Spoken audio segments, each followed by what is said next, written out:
There's three types of corny kegs you're probably going to find when you get into kegging, when you give up that stupid bottling. You're probably going to find pin lock kegs, for sure. You'll find ball lock kegs, and you might find racetrack lids. These are pretty rare, but they're popping up now and again now that the other kegs are getting a little bit harder to find. So when you're picking a keg to go with, when you want to start kegging your beer, it really doesn't matter which one you go for.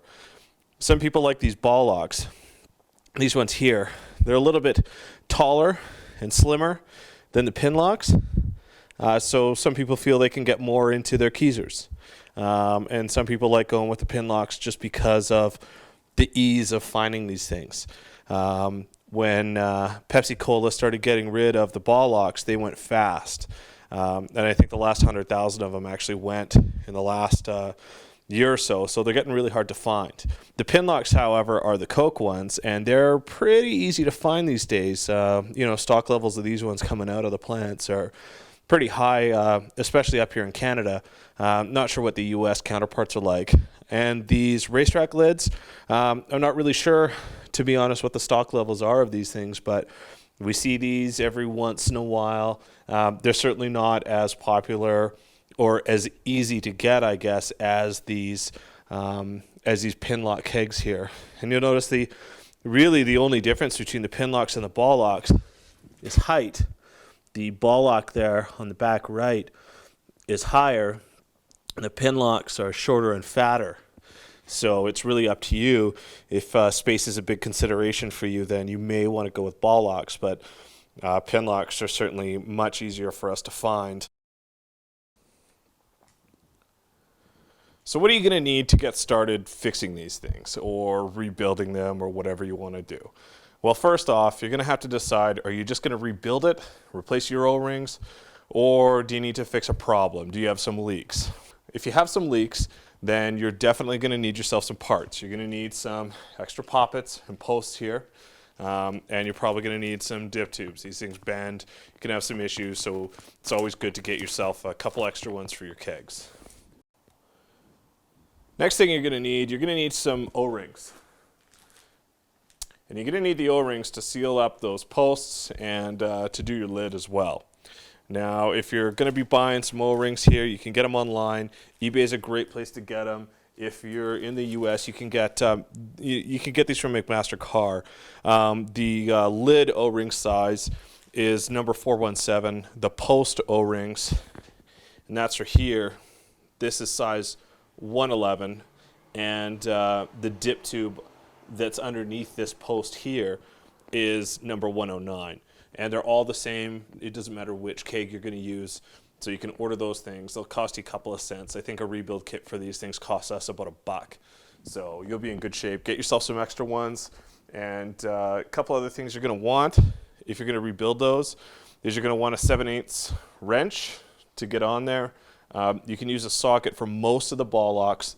The problem is that some of the ball locks have an interesting gas in post, and it's got a weird thread on it. I'll try to show you here. So these ones are more of a squared up post there. You can see that. So you can get a wrench or a socket on there if you want. But the other ones that you'll find sometimes, they have the star pattern on there. You can see that there. So you're going to need to get yourself a wrench to pull these ones off. Some other stuff you're going to want some lubricant, some sanitary lubricant to put on those O-rings. If you don't use this, you're going to have leaky kegs. And 9 times out of 10, when you're rebuilding these, you're almost wasting your time. If you just lube them when you clean them, you won't have any issues. And you're going to need a tool like this, something sharp on the end that you can pull off the O-rings from these posts. They're a pain in the butt to get off without it. So something like this, like a really thin screwdriver or a hook like this, works really good for getting those things off. So let's dig in and get these things rebuilt. First thing to do here is to let the pressure out of your keg. You don't want to go trying to mess with this without it.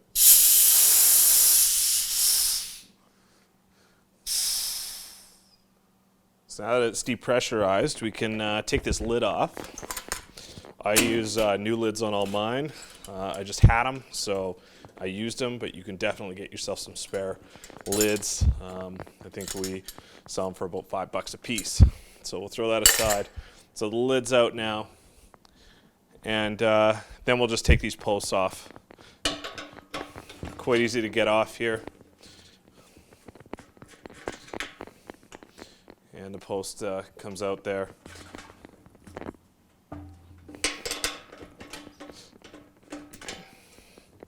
Then we'll get the gas in post off.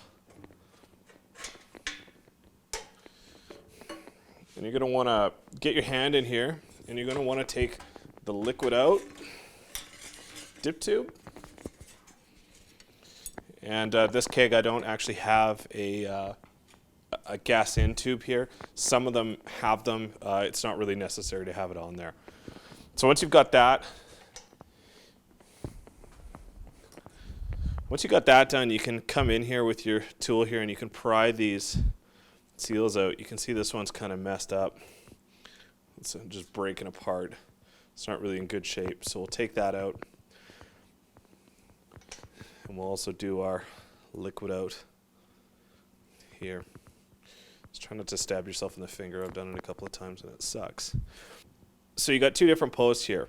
You got one with a big bulge right in here, and you've got one with just a little tiny shelf there. And you know which one you're working with here. This one with the big bulge, I don't know if you can see them from the top, but on the side here, the big lump here, this is your liquid out. And this one over here, this one is your gas out. It just has a little tiny bump on there. So you'll be able to separate them. If you get them backwards, it's going to suck a little bit, but whatever, it's not the end of the world. Just keep in mind that's the difference between these two. So typically you don't need to pull these apart. You can if you want. You just pop the top down and they'll come through the bottom here. So you'll be able to get that popping out. And you can lube this thing with that grease if you like, but typically it's not really needed, so you can just slide that in there. So we'll set these aside for now. We're going to throw some seals in now.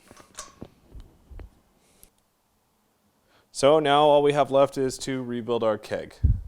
And to do that, we're going to have to get our O-rings. I'll give you your part numbers. So I'm going to grab a size 109 O-ring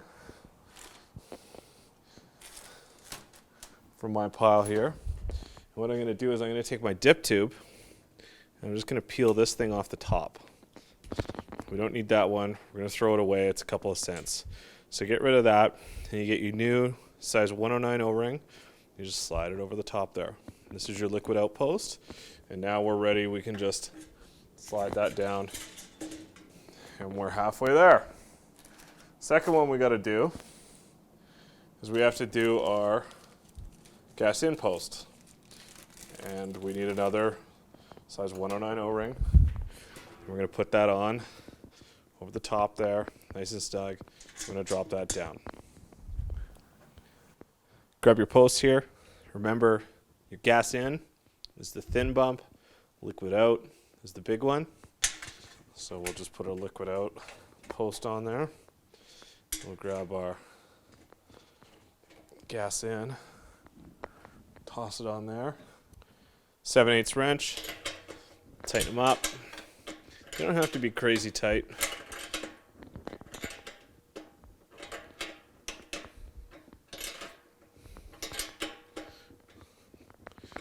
You don't want to blow that O-ring out. Just tighten them down until they're snug there.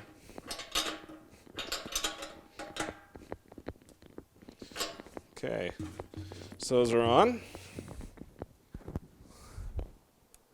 Now you're going to grab yourself your O-ring for your lid and your lid. I use new lids just because these relief valves don't stick.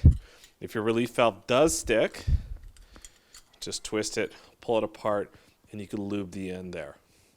Stick it back in, and you're as good as new. So get your O-ring on there. It's probably a good time to use a little bit of that lube that we were talking about. So get yourself some of this lube here. You don't need a whole bunch of it. My hands don't work today either. Just run your finger on the inside of the rim here. Get a good coat on there. You can do your posts as well if you want. It's up to you. You find they'll last a little bit longer. So now our lid's in. Tighten her down. And the only thing left to do is to get our O-rings for the posts themselves. Next step here is post O-rings. You can lube them as well. Stick them on. They just snap on nice and easy. So in here, snap them on. And you're good to pressure test. When I pressure test these things, I usually go up to about 25 pounds. It's up to you how far you want to go, but they tend to seal. You'll know if they have leaks. You can pretty much go nuts here. So just throw some gas on them, pressure them up. Sometimes you got to wiggle the lid to get them to seal. With these new lids, there's a lot of pressure on there, so you don't typically have to mess with it. So you've got her up. That's 20 pounds. If I want to go up here, I can go to 25.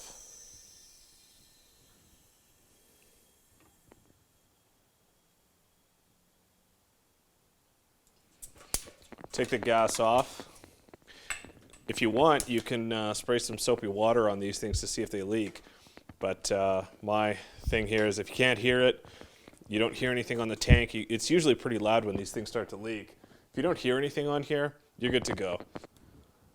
So that's how you rebuild these things. It doesn't really matter what one you're working with here.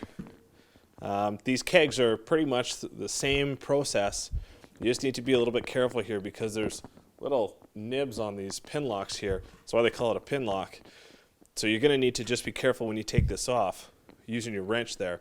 But the process is the exact same thing. Same thing with the posts, same process with your seals, same process with your lid, pressurizing, same deal here. Racetrack lids, these are the same thing as well. They just have a different lid. They've got a square lid. And unfortunately, I don't have a number for the actual seals that you're going to need for those ones, but I'll try to post an update if I actually find the seals for those things. I haven't been able to find them yet, but I do know that they're out there. Thanks for watching, and if you have any questions, post them down below.